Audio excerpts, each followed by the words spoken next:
Here we go. Okay. Welcome to Auto Off Topic. Hello, Brad. How are you? I am recovering. How are you? Covering from what? Oh, dental stuff again. Oh, yeah. Yeah. So it's a good thing we didn't record like the other night. We would not have recorded last night. I'll tell you that right now. Yeah. Yeah. So I'm still a little. My jaw is sore from the all the work done on my back molars. It's never easy. So anyway. No, that's quite a bit of work then if you're still sore. Yeah, I don't. It wasn't even quite a bit of work. It was just I think the amount of stress put on it to work on those back teeth because they have to open your mouth so far and hold it that way for a while. It's just I don't know. It's just sore. Chewing is difficult right now, but that's not important. Nobody cares about my teeth. No, but you did send me a package the other day. Of teeth? No. Oh, thank Christ. No, that would be weird. That'd be very, very weird. And I got a little 1/64th Piero Exceed. The diecast BM Creations. Yeah. Terrible name, decent diecasts. Yeah, it's actually, I opened it today and I was looking at it because the box got crushed, but luckily it was encased, like fully encased in plastic.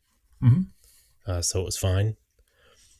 And I was looking at it, I was like, oh, the gaps around the doors look pretty. The door's open. I was like, that's cool. And it's, I'm looking at it. It's left-hand drive too. Oh, is it really? Yeah. Huh. I did not notice that.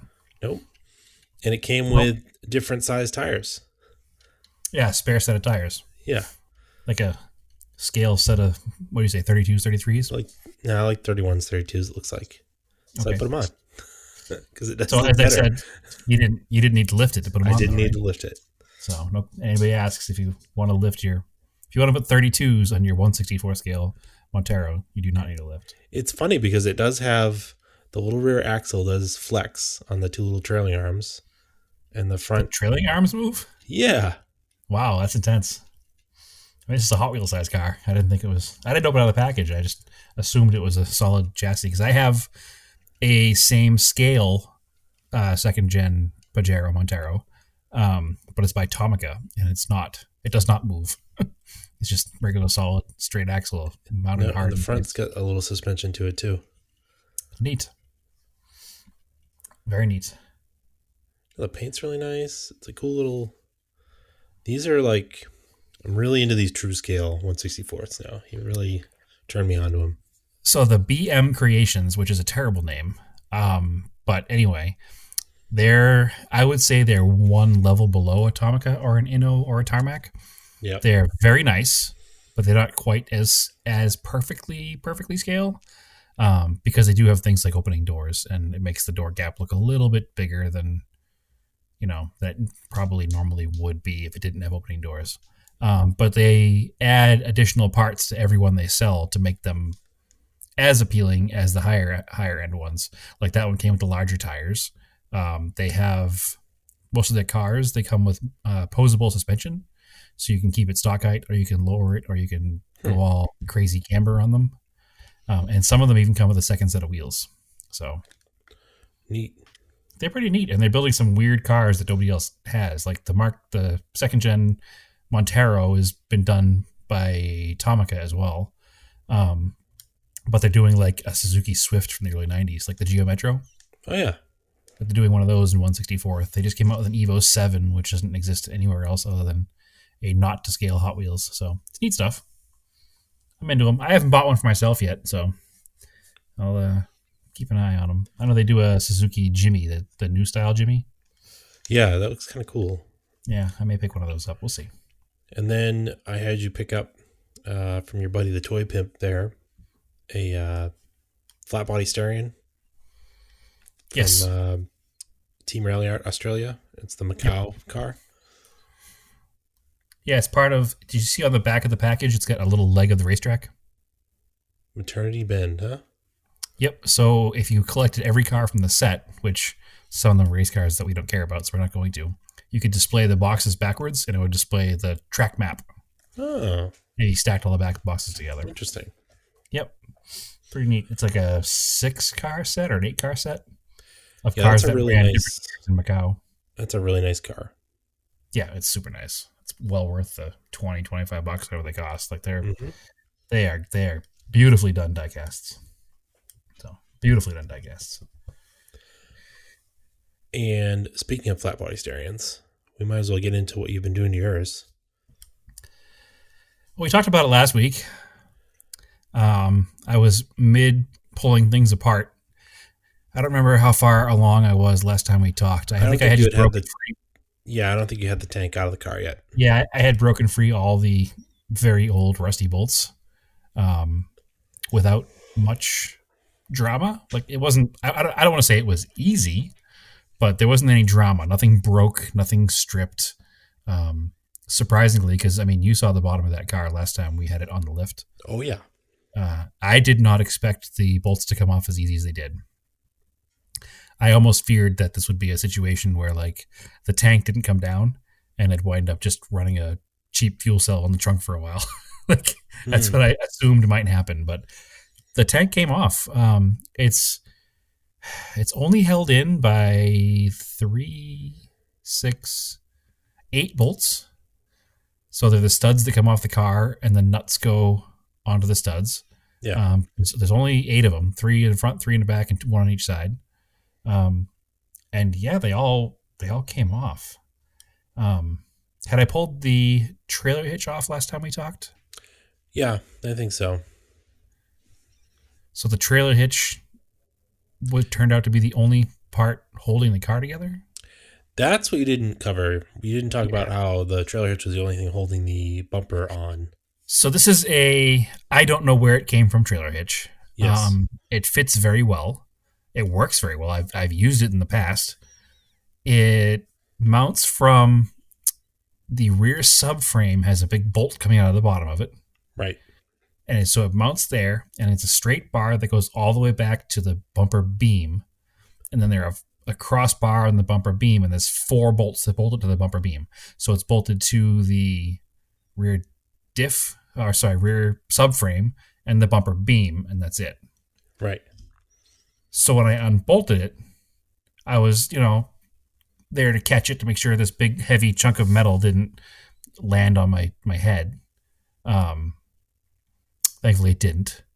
What I did not expect was that the bumper was also loose. Huh.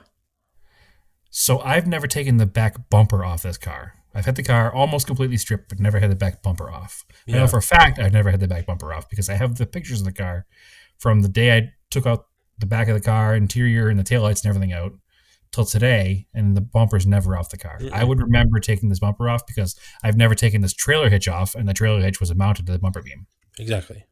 So at some point in the car's life, it got hit on the passenger side quarter, which we discovered we started working on it because they did a terrible repair.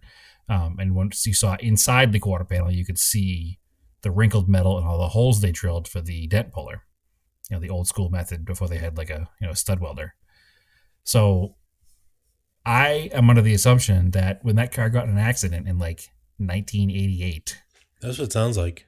they put the bumper back on without the bolts that bolt the bumper to the frame of the car.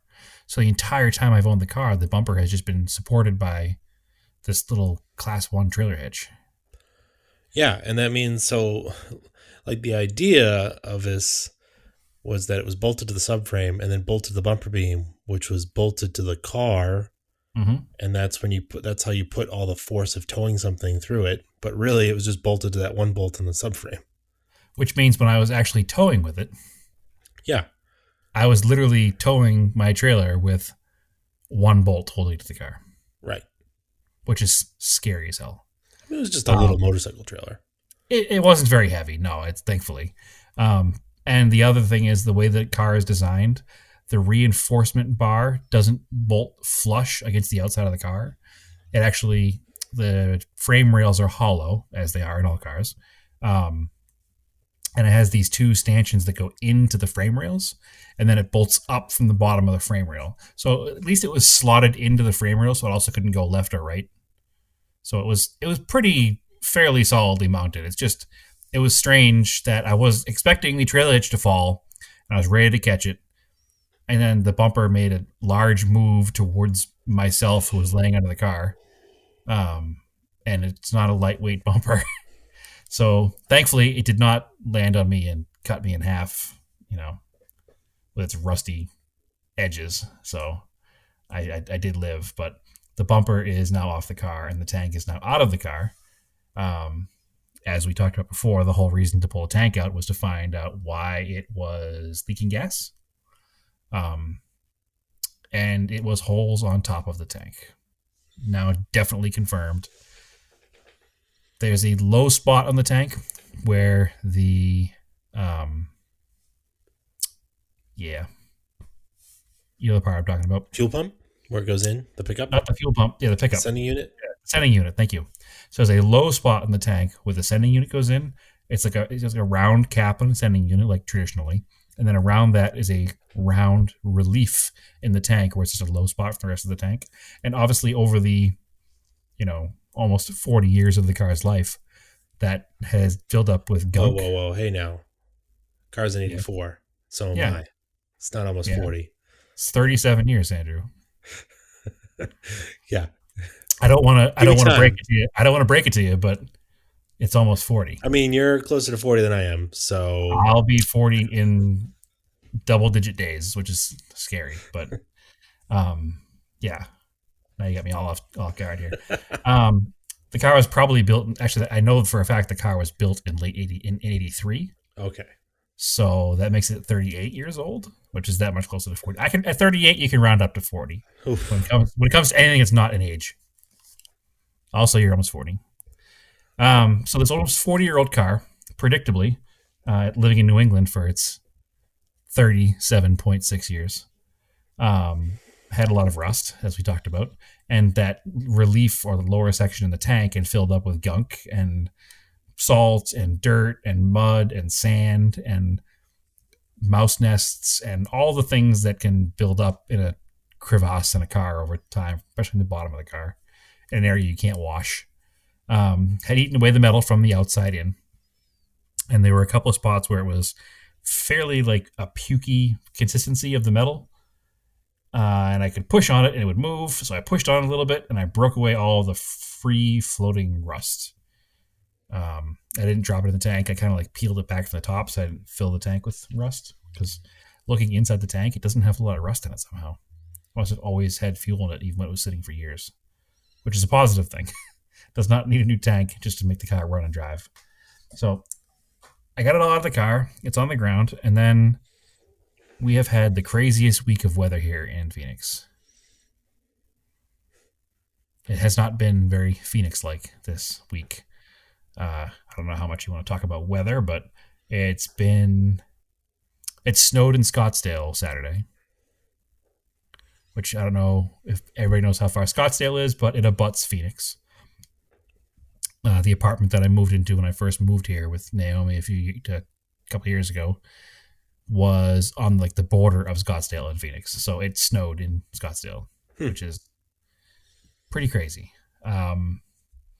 Anywhere that was like 2,000 feet or around 2,000 feet of elevation or up got snow. It was 37 degrees here in actual Phoenix today, this morning. Like that's cold. That's not comfortable. That was like here this morning. Yeah, it's probably the same temperature.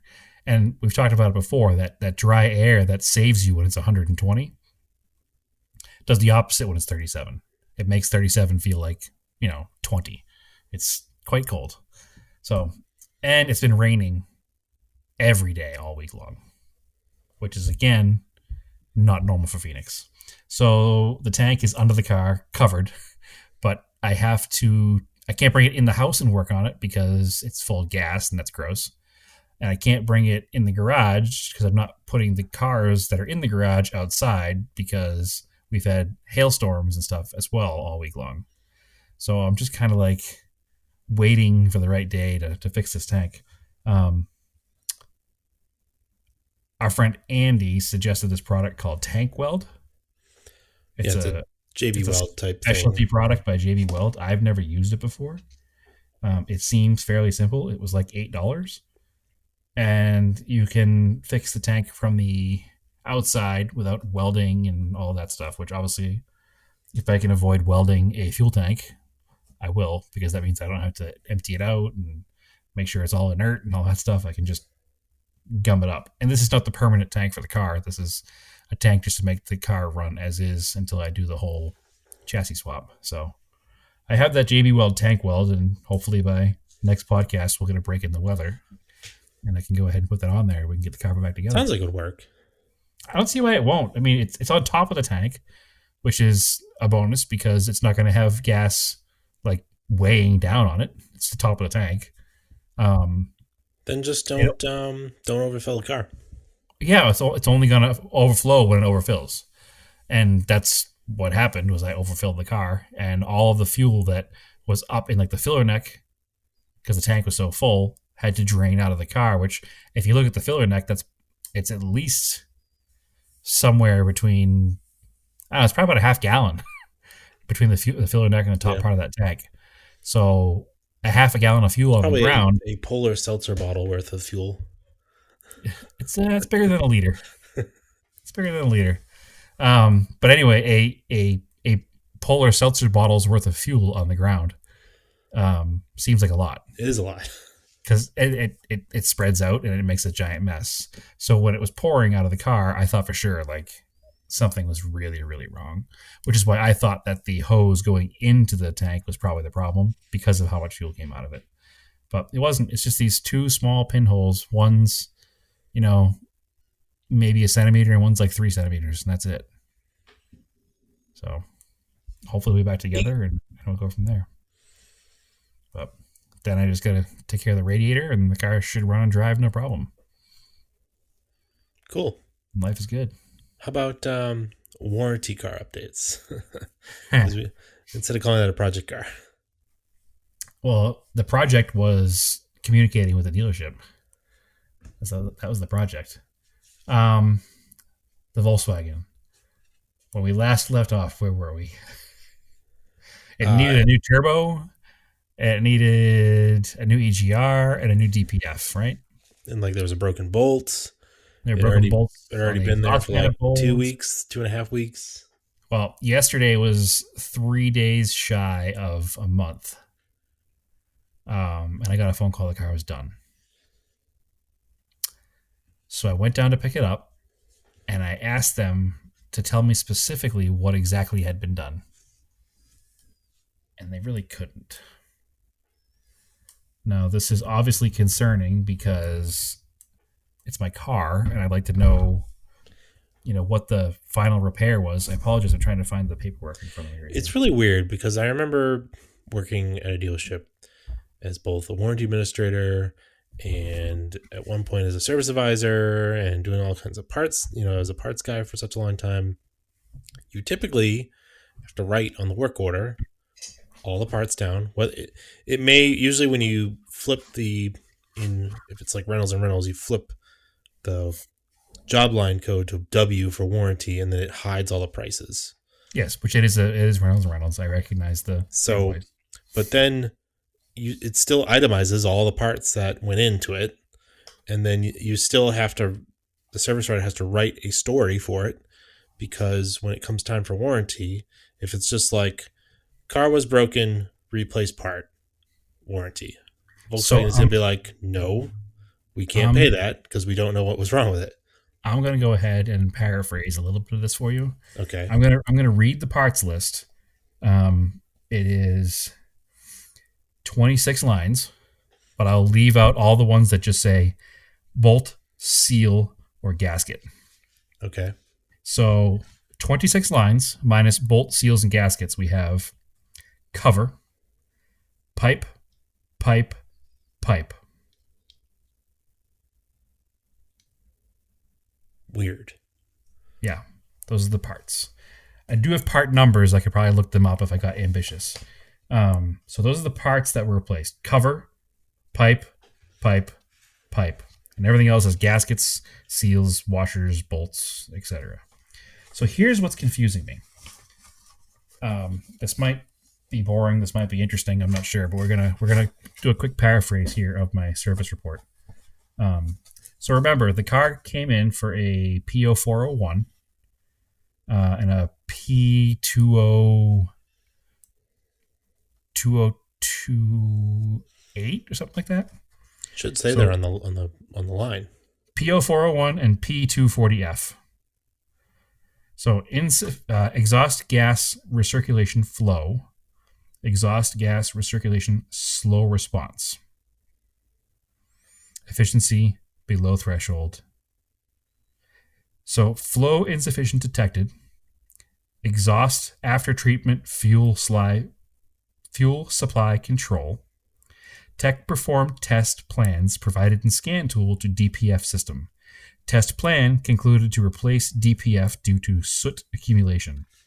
Tech also ran test plan to check DPF ash load. It says equal sign. DPF is okay. Tech suspects an air leak is causing DPF flow insufficient faults. Tech connected smoke tester to charge air pipe hose. So the charge air pipe is where he put the off the turbo, right? Yep. That's my understanding. Tech connected smoke tester to charge air pipe hose. Tech performed detailed connected smoke tester to charge air pipe hose. What? Tech performed detailed inspection of turbocharger hoses. Tech found smoke coming from cracked charge air pipe, as well as excessive oil leak from cracked charge air pipe, causing DPF and EGR flow faults to occur. So, I don't know everything there is to know about turbo cars. I know a lot more about fuel, petrol powered cars. But I know that a charged air pipe in any situation is not an oil delivery pipe. No, but you'll end up with a lot of oil in the intake track of a turbo car. That's very, very common. That's why on Which is modified fine. cars you throw a catch can in there. Would you call that a leak? I wouldn't call it a leak. I'd call it blow by. It's quite Sure. normal to have that much blow. Well, if they're calling it a leak, and the next line says excessive but oil leak from cracked charge air pipe concerns causing DPF and EGR flow faults to occur. So it sounds to me, and what they kept telling me was there was a giant oil leak, and it was filling up the DPF with oil, and then causing the ash to become like essentially mud. yeah, that part's weird. To me, it sounds like the way I would imagine it. You've got a cracked pipe, which is an air leak, Okay. and it's causing sensors to read incorrectly, and then causing it to not go into regen because there's like an air leak, Yeah. like when you've got an on a gas car when the exhaust is rotted after the O2 sensor or before the O2 sensor, and you're introducing air, it messes up the mixture. Correct. So that, to me, that's what it is happening. Like And they and only that would realized it was leaking because the oil blow by was coming out of it. You know what I'm saying? That's how okay. they found the crack in the pipe, was because oil blow by was coming So out. there's no actual oil leak; it's normal oil usage. Yeah, I don't know. but it's blowing out of there. The other thing, Tech found hard connecting pipe from exhaust manifold to EGR valve on intake manifold had fatigued. A crack at the weld point caused an air leak and EGR flow efficiency faults to occur. So that would make sense to me. Yeah. That pipe is the same on a gas car as a diesel car. Like I know that pipe they're talking about. I can picture it. I can see it cracking at the weld. That would make sense. What doesn't make sense to me is why was my car in the shop for 3.5 weeks if all it needed was an EGR tube and a charge air hose? Yeah, that part's weird. Yeah. 3.5 weeks to put essentially two parts in the car. I will say there was a TSB when you do some of this work to take out the injectors and reseal them. So at least that has been done. Okay. I will also say that when I got home last night, I pulled the engine cover off and the injectors are wet at their base. So that doesn't make me thrilled, but I'm going to keep an eye on it and hope it's just from some kind of assembly lube or leftover diesel fuel from doing the job. So I'm going to check that again in a week or two just to make sure, you know what I mean? Yeah, if you've got to push them into the head, maybe they put something on them. And that's what I said. I didn't jump down the guy's throat and call him and say there's diesel fuel everywhere because I know that. You know what I mean? I put enough injectors in fuel injected cars to know that they don't just slide in. A lot of times you need to put some kind of an assembly lube on them to make them go together. So I'm not terribly concerned about that. The things that did concern me now after 3.5 weeks, I went to pick the car up, and I think I posted pictures of my car's interior on the Auto Topic page. If not, picture the lightest tan on the market. It's Oh, it's like a if you go to the South and you order a coffee with cream, this is what the interior looks like. yeah, it's like coffee ice cream, Yeah. even lighter. So anyway, it's borderline white. I opened the door, and I keep my car pretty clean. I mean, I'm pretty. We're car people. We tend to take care of our things. We tend to keep things in good shape, and I've been very conscientious about this lightly colored interior. And in the past 2 years I've owned the car, I haven't put a stain on a seat. Like, it's very clean. It was black. There was grease all over the seat, the steering wheel, and the door panel. That's completely unacceptable for a new car dealer to deliver a car back to a customer with a filthy interior.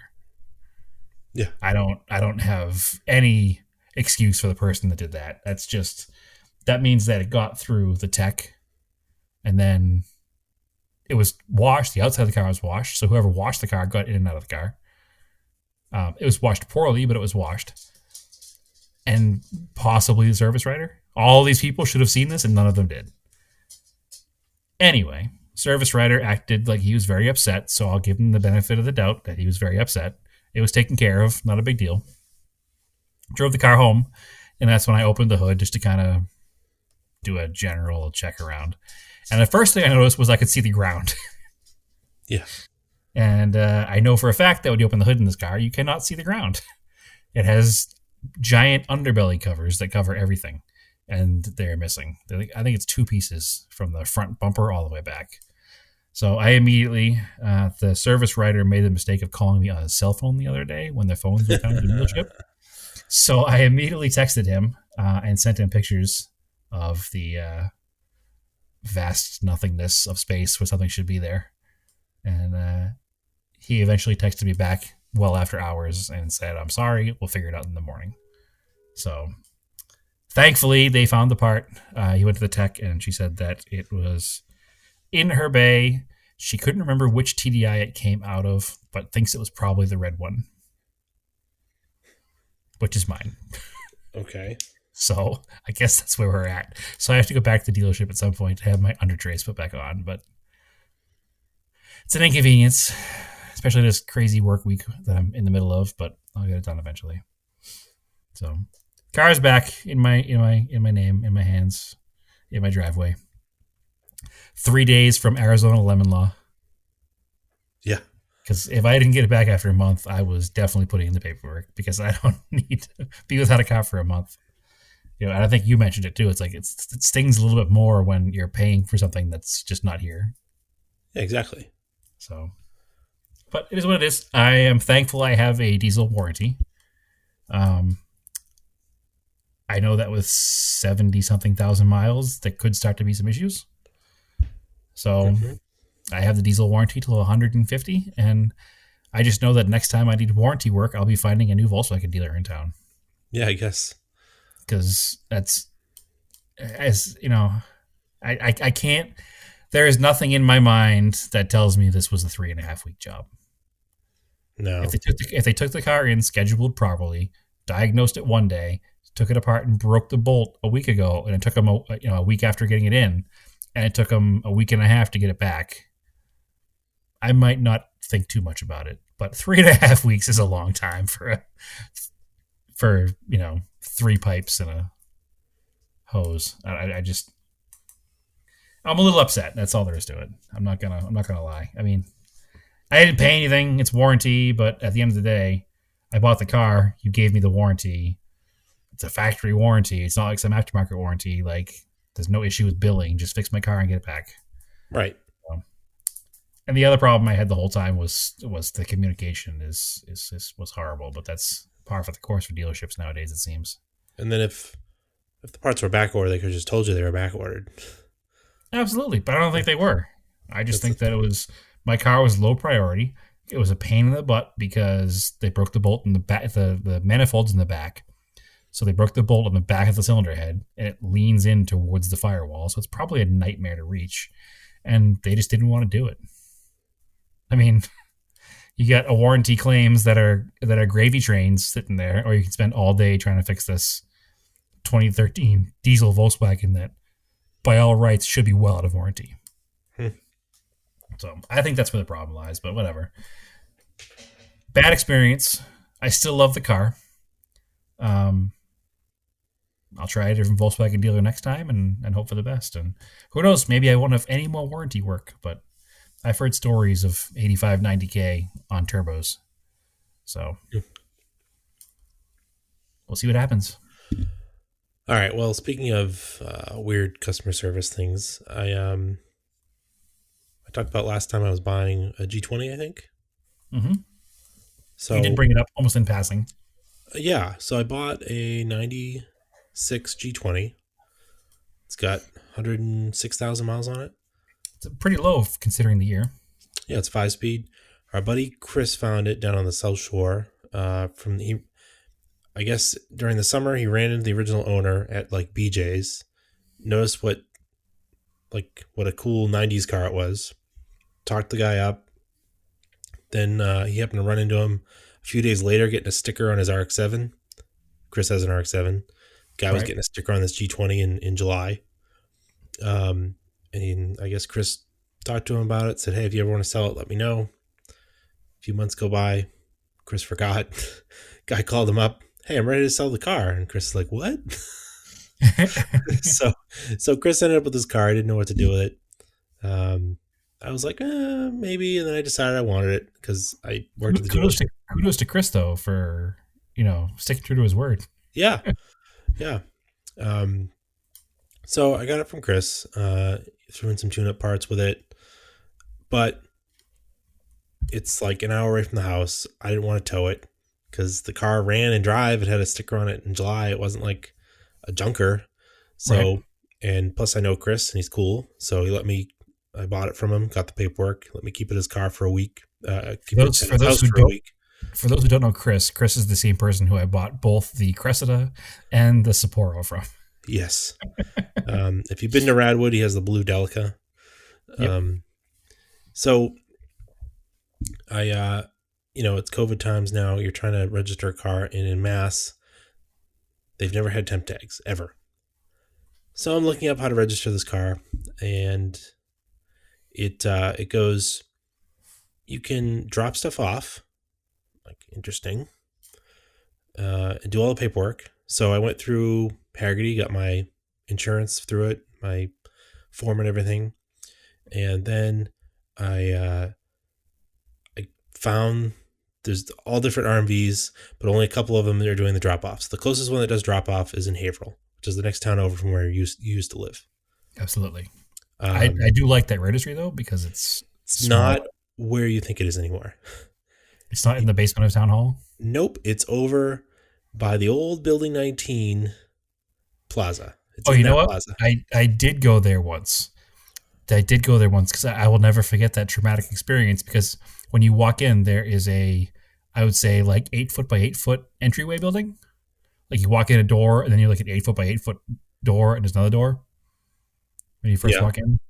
And I was waiting in line in there with this really old man, and I think he crapped his pants, Oh, and the entire that 8 foot by 8 foot room, just there were like six of us in there, and we heard this noise, and then death entered the room, and we all kind of looked at each other and like wanted to turn around and walk outside, but at the same time we're embarrassed for this man.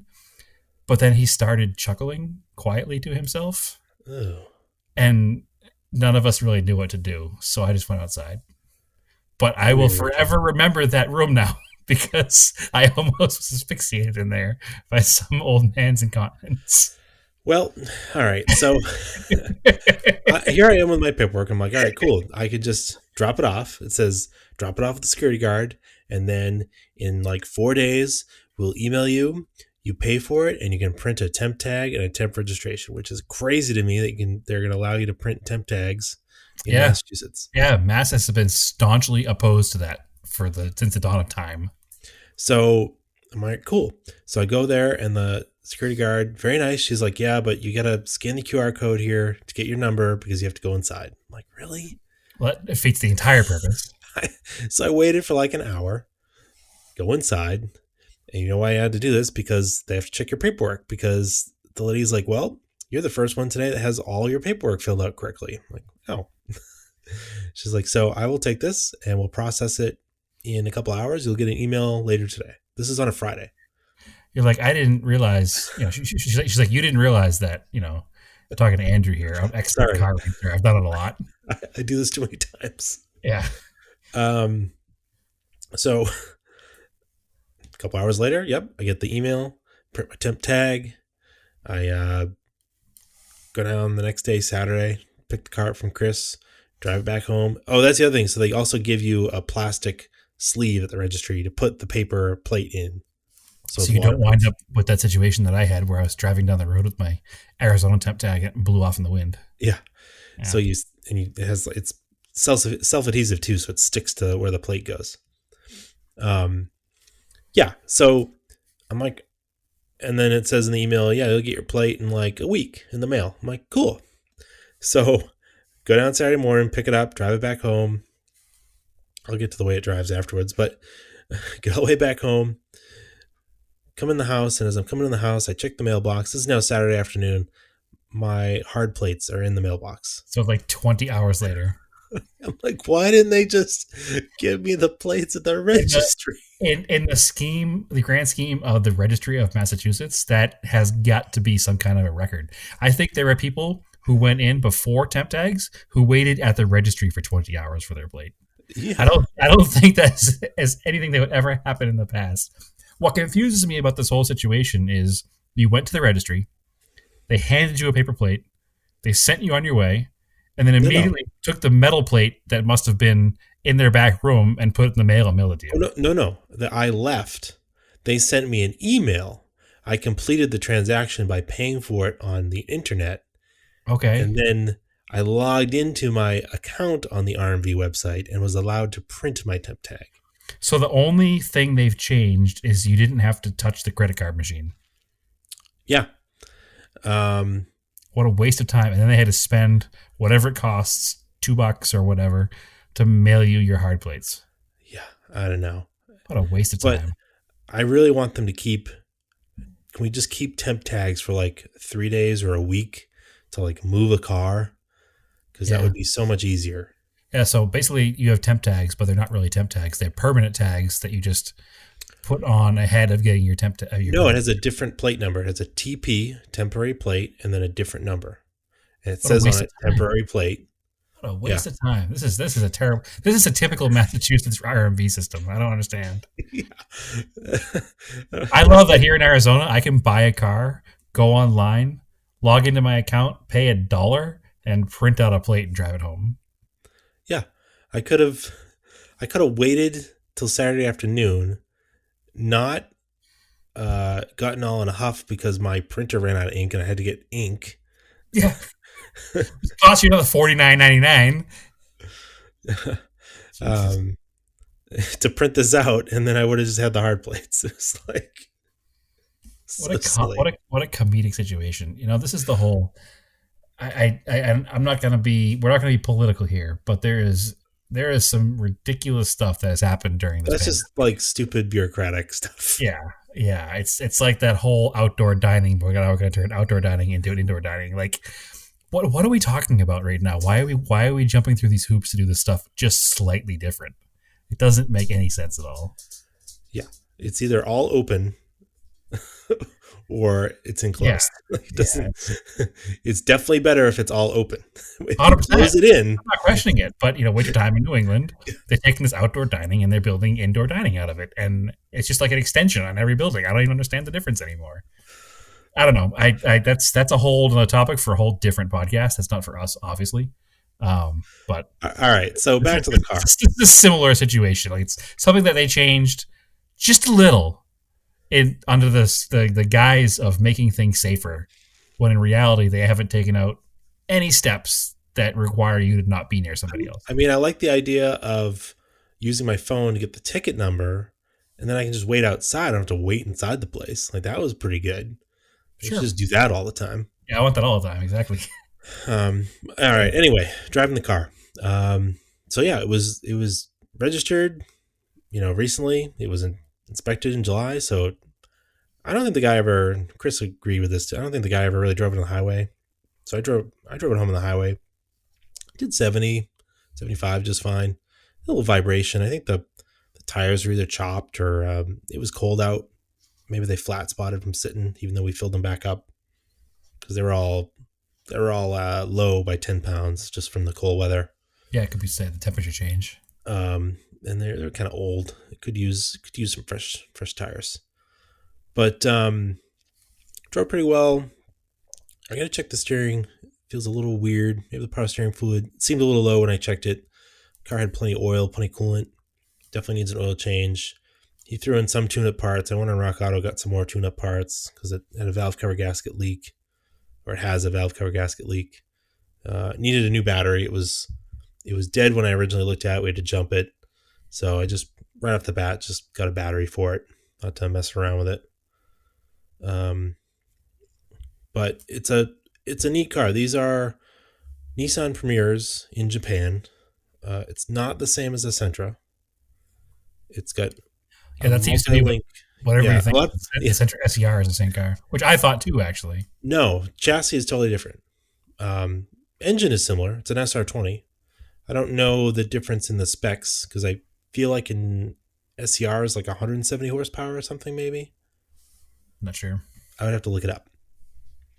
I know these are like a buck 40, buck 50. Like I remember probably, it's because like, you work with those like dumb techs sometimes, especially in like 2001. This was a slow, stupid car, the G20. But really, they're a pretty cool little performance car. And I probably only didn't have one back then because they were still expensive. Yeah, Because they they were were an definitely entry level luxury car. Because this was meant to compete with a 3 Series BMW, which seems weird to think about it, but you're like, no, in the early well, yeah, 90s, in maybe mid 1990, 90s. E30 was still the car that was in the market in 1990.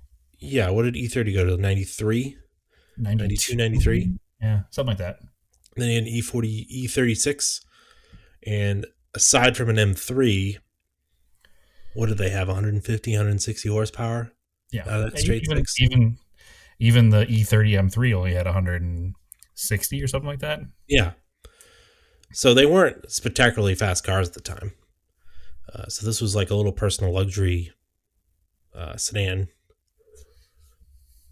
This one's a 5-speed. It's not a touring, so it doesn't have the deep buckets. It doesn't have the spoiler. It doesn't have the LSD. It doesn't have fog lights. It doesn't have leather, and no sunroof. That's basically the difference. Cloth. I like the cloth. That's nice. It's an interesting cloth because it's kind of a light brown. It's incredibly clean inside. I don't think the back seat was ever used. And the driver's seat has minimal wear in it. It's got like a blue stain, like the guy wore denim or something.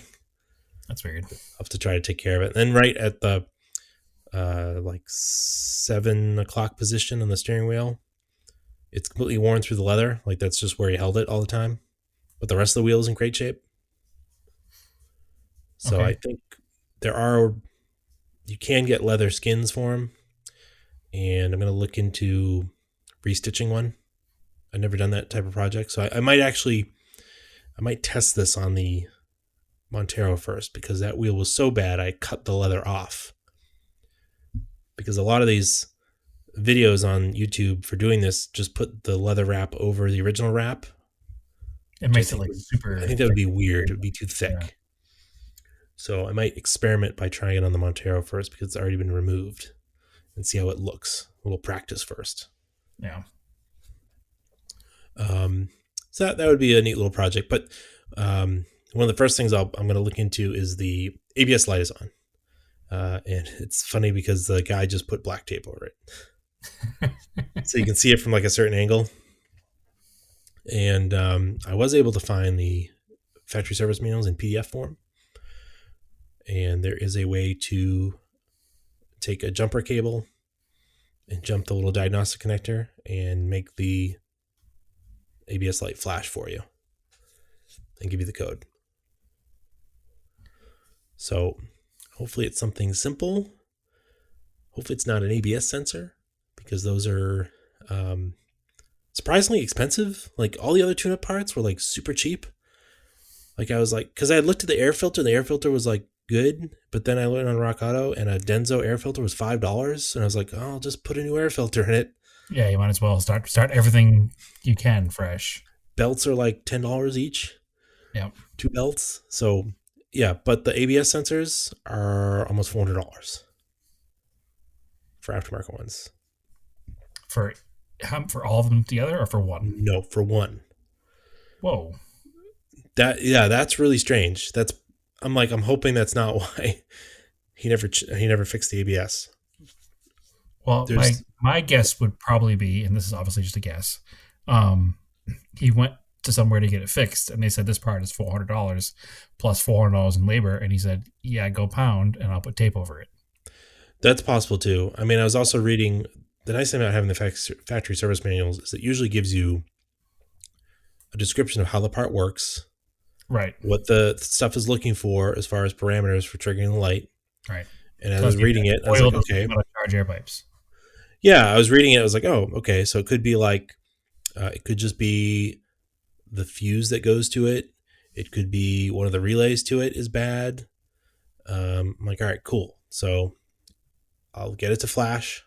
Tell me what the code is, and I'll go from there. That'll probably be the first thing I'll do, just to, because it seems like it might be the most expensive thing. Because otherwise, everything, the car drives and stops. The brake fluid's a little low. It's definitely dirty. Like I will definitely check the brake pads and make sure the calipers aren't seized up, because the car did live kind of near the ocean. So, well, and it's in New England, so yeah, regardless of where it lived, it's in New England, so it's always possible there could be. It's a little bouncy. I'm assuming the struts are original, because a lot of times struts make it past 100K. So the other thing I need to look up, age is in there too. Like it's 100K. Yeah. It was 100K driving around downtown, which is a lot different than 100K driving up and down the interstate. So yeah, and they're also really inexpensive for just the OEM replacement KYBs. So I also need to double check. It does have a timing chain, but I need to double check that there's no service to it. I know there's like timing chain tensioners and guides. It's not a belt car? It's not a belt car. It's a chain car. It's pretty cool. Interesting. I need to double check the interval on that. And I believe you don't touch them unless they're making noise. I don't really remember from my time in Infiniti. So it would seem that both your car and the SER had the same spec 140 horsepower SR20DE. Mm-hmm. All right. So there was not more power on the SER. So okay. It's SR is the engine family. 2.0 means 2 liter. And D means dual overhead cams. And E means electronic fuel injection. Yep. So the SR20DE. Yeah. I guess this is a later car, so it's a high top intake. It's like it's over the injectors versus the earlier cars was under the injectors or something. Okay. And I was just like quickly reading, like there's some mod where you can take like the early cams and put them in this car or something, and I don't know. I'm not going to mess with it. I remember back in the sport compact car days. They love them. They still love them on Moto IQ. I wanted one of these cars in the worst way, and I remember, is it Jim Wolf Technologies? Oh yeah, they still make stuff for them. Yeah, they had an ad in sport compact car, and I wanted one bad because they had like cams and exhaust and all this cool stuff you could just buy for them. And I definitely wanted one, just never. They're pretty well supported still. So what's interesting, the front suspension is a multi-link front suspension for a front-wheel drive car. Okay. Which is just, it's not McPherson struts, which is interesting for a front-wheel drive car. And so it's basically your Montero. Sort of. It's not double wishbone. It's not like a Civic of it. Yeah, it's not like a Civic of that generation. It's a multi-link like a BMW or an Audi with a Yeah. twin upper and lower control arms Hmm. and yeah, Yeah. It's, four ball joints. yeah. And the rear struts look like McPherson's. They look like the way rear Subaru struts look. The two bolts in the bottom. I remember Um, when I bought my A4 back in like 2002. You know, a lot of people that we knew 2002, 2003, whatever year it was. Um, a lot of people we knew come from the old school car world. I can't believe you bought one of those. That car's got four ball joints in the front. That's going to cause you so much trouble because it was a multi-link suspension car. So I remember hearing that from multiple people. I could buy one of those cars. They got four ball joints in each corner. Well, they don't really have four. Well, I guess technically kind of, but no, this is not how it works. so driving it, it feels like it reminds me of the Mirage, but just way nicer inside, Way way more quieter. comfortable. Yeah, way more comfortable. It's definitely still a luxury car. Yeah, It's still like an entry level luxury car. I can't wait to get back to Massachusetts and drive it because I've never actually driven a manual transmission one. I think I've only ever driven a second gen with an automatic. Yeah. So this is a much better car. I see them from time to time around here. They're still fairly, I don't want to call them common, but I see them, a few times a month around here. A lot of second gens, but so still some first gens mixed in here and there. Well, it's interesting because when I was looking them up, I didn't even realize this, but just from 90 or 91 was the first year. Just from 90 was the first year. So 90 to 96 for the first generation G20, they only sold 96,000 total. It's not a lot of cars That's for not a lot of 7 years. No. And, there's a couple very active Facebook groups. We actually have a couple followers, a couple people we follow as well. There was a Racing Bones, I think it's at Racing Bones. Yep. They're on Instagram. We met them at Radwood, Vegas. It was a green G20 actually. On T37s. On T37s. Yeah. That's a nice car. Lowered. Oh my God. So good. Yeah, that was a nice car. So yeah, it's a very, did I talk about the color of this car? It's a very dark green. It's they call it black emerald or emerald black. It's almost black. It's like very hard to tell it's green unless it's in bright sunlight. Are there compared to my Golf, it doesn't look, it's like the shades are so far apart. Were there two different greens? Maybe year to year, but because I feel like I remember a lot of them being an actual like green. Like I think year to year they had different greens because I'm going by it came with the sales brochure in it, and there's only one green. Yeah, it's black, emerald black. Huh. I'll have to do some digging into my paint code. It could just be that it's a little dingy, and maybe if I buff it out, it'll be a much more vibrant, darker green. With more depth. Like it definitely needs. There's some little dings here and there. There's a behind the left front marker light. The fender's pushed in. There's little stuff. It's just a bunch of little cosmetic stuff like that I'm going to figure out. Maybe we got a guy here called Dentman J, who's a magician at this stuff. Absolutely. Maybe he can fix that fender for me or hide it. And then, the other weird thing, I think because it was just a single guy that owned this car, the driver's door, the hinge is worn out, so it droops. But like the other doors are hard to open. I got to lube them up. So what year is this car? 96. So yours is, according to this list I am seeing, which I could be wrong, 96 you had deep dark green, deep evergreen. Emerald green was 91 to 95.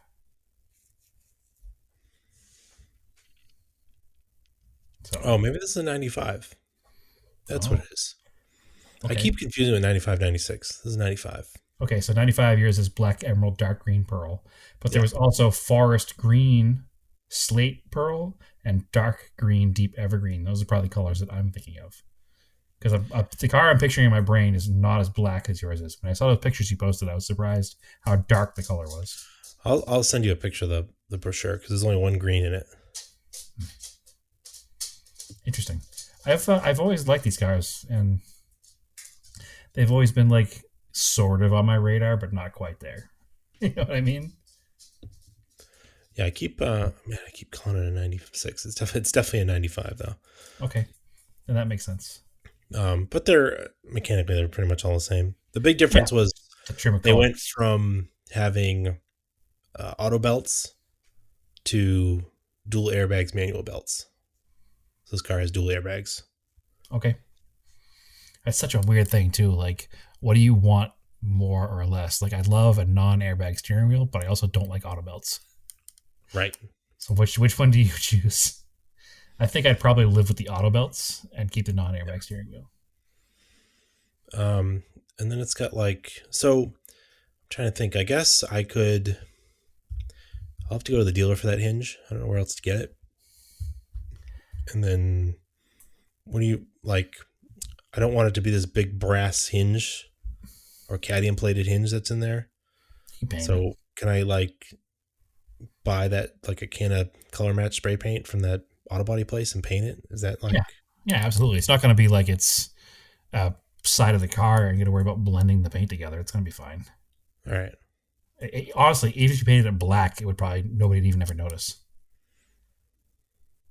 The I'm just thinking because I kind of need to. Anyway. Yeah, but there's also a little bit of rust on the dog leg I want to clean up. Yep. And I'll probably clean it up, prime it, and then I try to blend the color back into it. Yeah. So we're going to be buying color match paint anyways. So yeah, I don't see why not. I just searched a G20 door hinge for you, and you got to remember that Chevy vans are also called G20s. Yes. So that becomes a search issue. Mm-hmm. Yeah, to figure it out, but the door hinge is like $58 on eBay. Yeah. So for a factory hinge, not too bad. I bet knowing the local Infiniti dealer to you, it would be $158. Probably. So I just buy it from eBay. Yeah. So there's a website called parts.infinity.usa. I don't know if that's an official Infiniti site. It looks like it might be. It's probably a dealer. It's there's 10 different Mitsu parts online things. They're like Mitsubishi parts online, Mitsubishi parts warehouse online. Yeah. I'd rather buy from one of these guys than the local dealership that steals everything from you. Exactly. So yeah, it's a pretty cool car. Do a little cleanup, little TLC to it. I'll probably enjoy it for a few months and fall in love with it, keep it forever. No. Move it on to someone else. He says no. No, Steve, I hope I'm back in the area before you sell it so I can drive it because I'd like to experience one. No, I want to try something else. So I want to try different cars. So this is part of that, trying this car. Right. And then I'd like to move it on, hopefully make a little bit on it. If not, when I'm into it at minimum. Minimum break even, yeah. Yeah, and that way I can spend it on another car. Well, I figure, save for not having to buy a $400 ABS sensor. The most expensive part you have to buy for the car is, tires. Like it should be a fairly, knock wood, inexpensive proposition to keep this car running and get it back up and running. Well, considering the fact that I purchased a car that already runs and drives and was recently inspected. What is this sorcery, Andrew? Yeah, right. I didn't buy an $800 car with a roached interior. So, what is this sorcery, Andrew? I do not understand. I haven't done this. Even the Eclipse, which ran and drove, needed some stuff. So yeah, about the same though. I think it's a little. I think the Eclipse is probably a little more because it needed heavy bodywork. But mechanically, it's probably very similar. And I still need to do the struts and springs in the Eclipse. So that's the other thing. This stuff, everything in this car works. Like I use the cruise control on the highway; that works. Yeah, so maybe it is like it worked great. Yeah. Air conditioning seems to work. Wow. You hear the clutch coming on, yeah. Yes, maybe it is like the Eclipse because the Eclipse everything works: AC, air conditioning, heat, cruise control. And I say I have to replace the struts and springs. They're not. I don't have to do it. They're just they They're just could be. old, tired. They could stand to be refreshed. It doesn't need them. They're not Yeah, bouncy. It could use to maximize the enjoyment of the car. It could use new springs and struts. yeah. So, all right, I'd say it's probably about the same level of car. Hmm. Cool. Well, I'm excited for you. It's been a while So since you bought yeah, a car. That what's wasn't. that? It's been a while since you bought a project car. So It's been quite a while. Been holding off. yeah, so neat. And a good place to be. It's not a Mitsubishi. It's going to bring us a whole new audience. Yeah, I as much as I like Mitsubishi, I just didn't want another Mitsubishi. No, I hear you. I was kind of bored with them. I hear you. Not It's like, maybe the right car. well, I shouldn't say I'm not bored with mine. I'd be bored if I bought another one because It's the same. I already have the ones that I want. Yeah, you've already completed 2 project Mitsubishis. I already have the ones that I want that aren't like a ridiculous collector one, like a Galant GTO, a PRO Evo, or Right. a JDM Evo. So Maybe that should be your scheme here is to buy into all these cars, put a little work into them, make them nicer, and flip your way into a Galant GTO. yeah, I mean, it's kind of is right. So I want to enjoy this car for a while, sell it. Uh, Maybe I find the Volvo. Maybe I don't. Maybe I spend a little more money. I get into a Peugeot, like a 205 or a 106 Rally. Mm-hmm. That'd be super cool. I just want to experience that like French hot hatch, like 90s. Like that'd be really sick. So Excellent. yeah. Well, I need to get on this plan of buying and selling things versus buying and hoarding. So I like it. I like you will motivate me to do the right thing. Yeah. It's I mean, I'm not gonna make myself a millionaire out of it, but I just want to pay for my hobby. And that's the key. That's always the key. I've Yeah. been going through, and thanks to Naomi and her incredible patience and her love of organizing, I've been going through boxes of diecasts and organizing them, and she's making like a spreadsheet. There you go. And it's kind of the same thing. Like I'm looking at the stuff, I can sell all the stuff, and I can have paid for every diecast car I've bought in the past 2 years with this 2 boxes of diecast cars I put together. Well, and especially ones if you're not enjoying them, if they're just put away, They're literally just in boxes. then and if they're worth something to someone else, you might as well sell them.